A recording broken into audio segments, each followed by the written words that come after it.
Your next question comes from Carol. Oh, hi. I have three quick questions. First of all, thank you very much for all the information.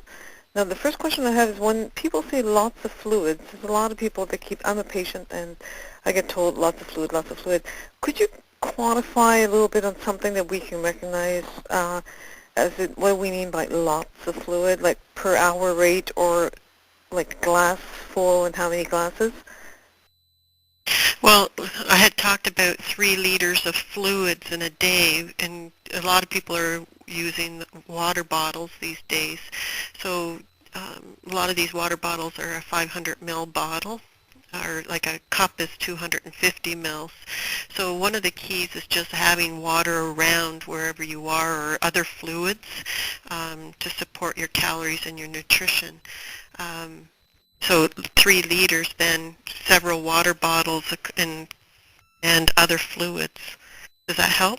A little bit. Like I'm thinking now, the way I hear you would be about 6 bottles.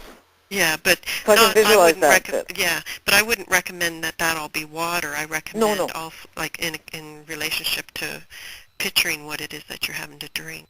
Okay. Now the other 2 questions. The first one is, you, Dr. Ellett, talked about making sure there's no kinks in the bowel and mentioned 2 symptoms, and I'm not sure I heard it correctly. Was that diarrhea associated with fever? Oh, I was talking about when you have an excessive diarrhea and it suddenly vomiting, gets new and vomiting and intense pain, then we have to think that there's a potential you could be having a kink or a bowel obstruction that needs further assessment. Okay. Now, the other question I had was very quickly is I had a partial bowel obstruction, which was a result of adhesions most likely because it resolved itself. And my surgeon said to avoid mushrooms. Now, I heard Jan talk about lettuce and whatnot, but I never heard anybody mention mushroom, and even a dietitian is a bit puzzled as to why mushrooms would be a no-no food. Does anybody have any ideas on that? I haven't heard about mushrooms per se. Dr. Ellett? Nope. Okay, we'll remain a mystery, but thank you very much. Your next question. Hello. My question is directed toward Janet. Janet, you mentioned a product that was tasteless and dissolved very easily. Yeah. And I didn't catch the name of that. It's called Benefiber. You find it in around the areas where Metamucil is. Okay, B-E-N-A. B-E-N-E-F-I-B-R-E. There's a couple different versions out there, but it's not gritty. It's no taste, and about a teaspoon offers you around, let me just look at my bottle that's sitting on my desk here, I think it's something like 6 grams of fiber is a serving. So I find it very easy to add to many different things. And as I said, you can drink, like I drink coffee and tea, and it does not alter the taste. It doesn't alter the consistency of it. It just dissolves. Okay, I'll try that. One further question.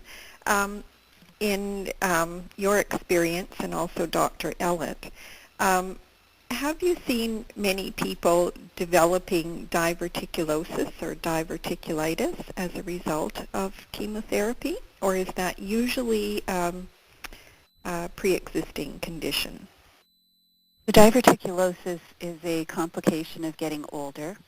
It's probably more common in the North American countries given our type of diet. So it's probably something that's happening in the background because the average age of a ovarian cancer patient is in the postmenopausal group. So it's not something that ovarian cancer caused. It's not something that chemo caused. It's something that was happening because of the age that both things are occurring in. Okay, so you don't think that chemotherapy could aggravate that situation at all?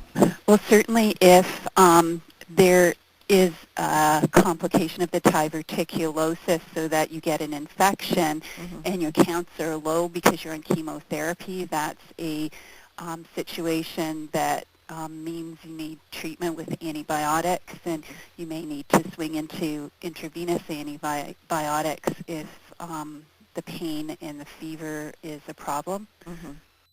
Thank you. Your next question comes from Doris. Hi, thank you for the information. I just like to get your comment about using microwave in heating food if you are a cancer patient. Meaning? The use of microwave in... Yeah. Meaning that you shouldn't use a microwave, period, because of the radioactive? Is that what you're asking? Or it could be. I read something about that, and I'm not really sure if... I don't have knowledge on that. Dr. Ellett, do you know anything about microwaves and not using them for cancer? Not heard any complications of microwave cooking? No, I haven't. I do know it's a good strategy to try when it comes to reheating food because it does decrease the amount of odors that's considering cooking things in the oven and on top of the stove. It was more looking at minimizing the odor and the smell that some patients find difficult when they're nauseous. I see. Okay, well, thank you. Ms. Turner, we have no further questions at this time. Please continue. Okay, well, I would like to thank you all, the audience members, for your great questions and comments. And I would like to express my sincere thanks to Dr. Ellett and to Janet Giroux for this very informative presentation. If you would like to listen again to this session or you want to let your friends or colleagues know, links to it will be posted and available on our website soon. So please watch our e-news and our hot off the press on our website. I would like to encourage you to register for our upcoming session on November the 27th about advocacy and finances. And I would like to remind you to make sure that we have your email address or your mailing address so that we can send you an evaluation, and I would appreciate your response on it as soon as possible. Your feedback is really important in looking ahead to future presentations. So thank you all for being part of today's session, and have a lovely day. Ladies and gentlemen, this concludes the conference call for today. Thank you for participating, and please disconnect your lines.